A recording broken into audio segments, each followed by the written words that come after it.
Okay, so there's passive versus active voice.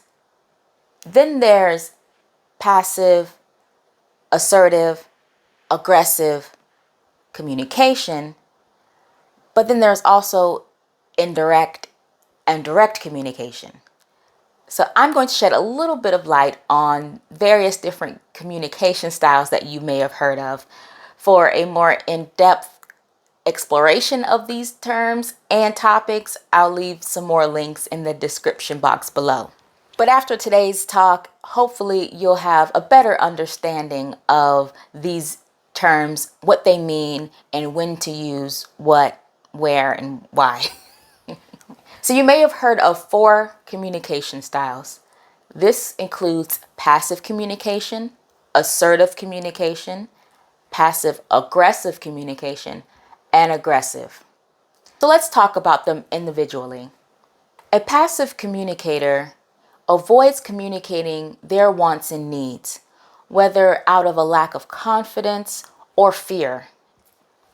These communicators may not want to engage in conflict, therefore they adopt this more passive style. This communication style does not protect your rights and allows others' needs to be met above your own. Outwardly, people who use more passive communication styles usually have poor posture, and they also have less eye contact. Next, there are aggressive communicators. These communicators express their wants and needs, but in a way that tramples on the rights and feelings of others. Aggressive communicators can be verbally or physically abusive. They have low frustration tolerance, and they often speak in a loud, overbearing manner. Then we have passive-aggressive communicators who express a sense of anger and frustration when they're communicating.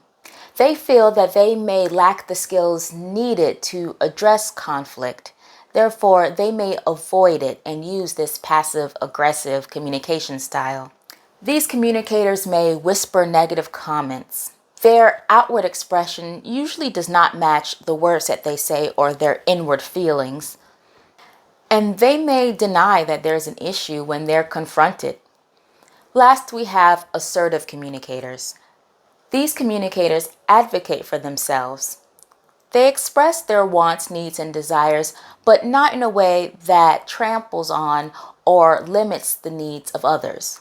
They express their self-worth and self-value without devaluing the thoughts, feelings, and desires of others. These communicators use more I statements, I want or I need. They're also active listeners. They maintain proper posture and eye contact when communicating, and they use a proper volume and tone of voice. I like the example I found from berkeleywellbeing.com, and I'll leave a link to this in the description bar below. They give the example of a friend asking you to do a favor, but you have a project to focus on. There are 3 ways to respond. An aggressive response would be, absolutely not. You always ask for favors in the last minute. You need to start learning how to manage your life before asking me to drop everything for you. A passive communicator might say, yeah, of course, not a problem. However, an assertive communicator might say, as much as I'd like to help you, unfortunately, I have a lot of work to get through today.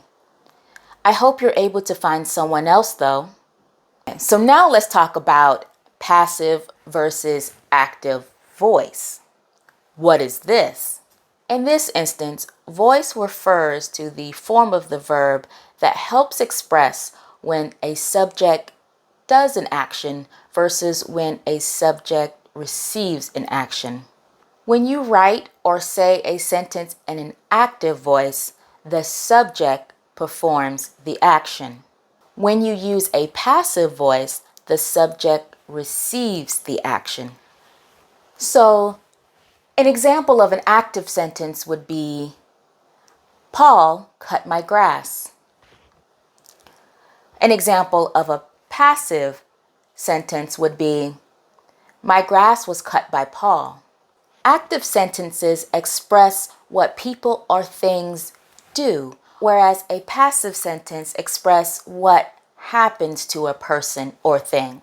In business communication, it's best to use an active voice whenever possible. All right, last but not least, we have direct versus indirect communication. So when using direct language or direct communication, you are stating information or making a request. This is straightforward communication that's usually positive or neutral.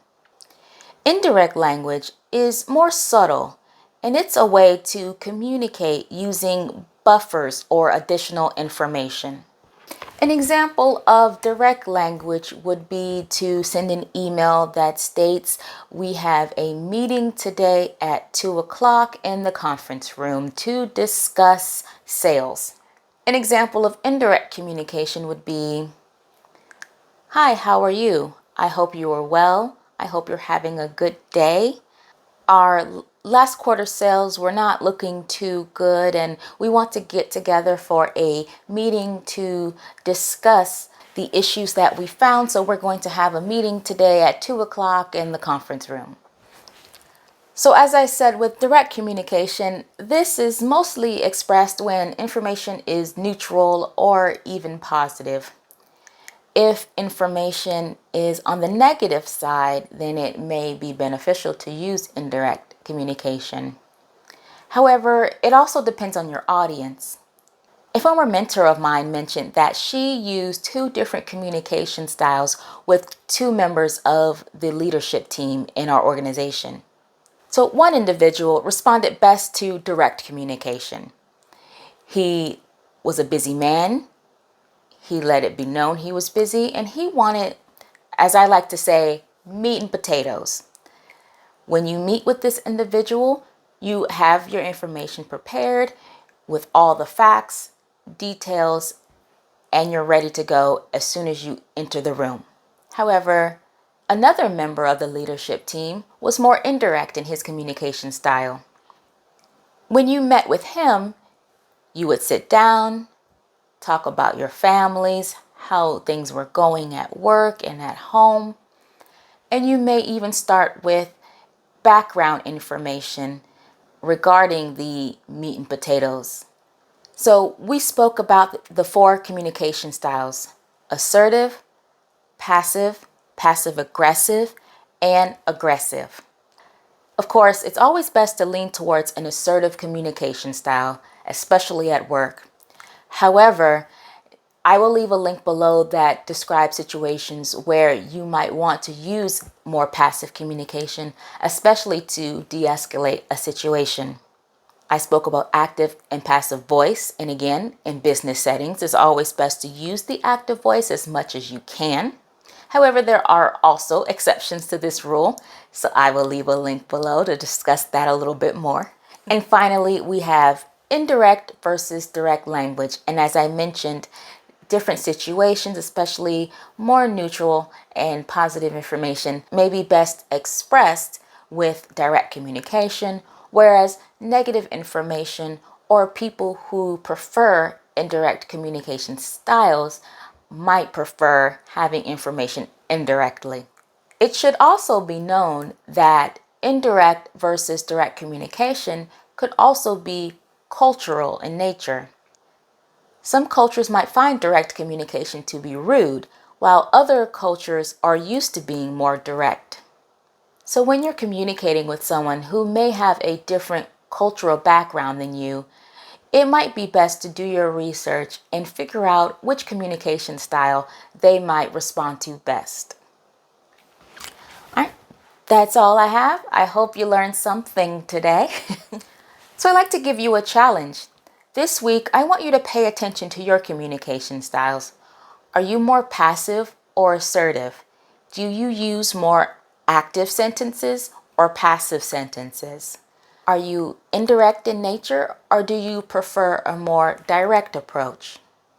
Leave a comment down below and let me know which type of communicator would you like to be, and maybe let me know some changes that you feel you could make in your personal and professional life to make sure you're communicating more effectively with those around you.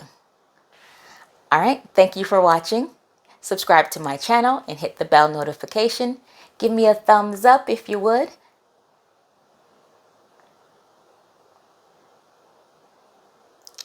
And I'll see you next time. Bye.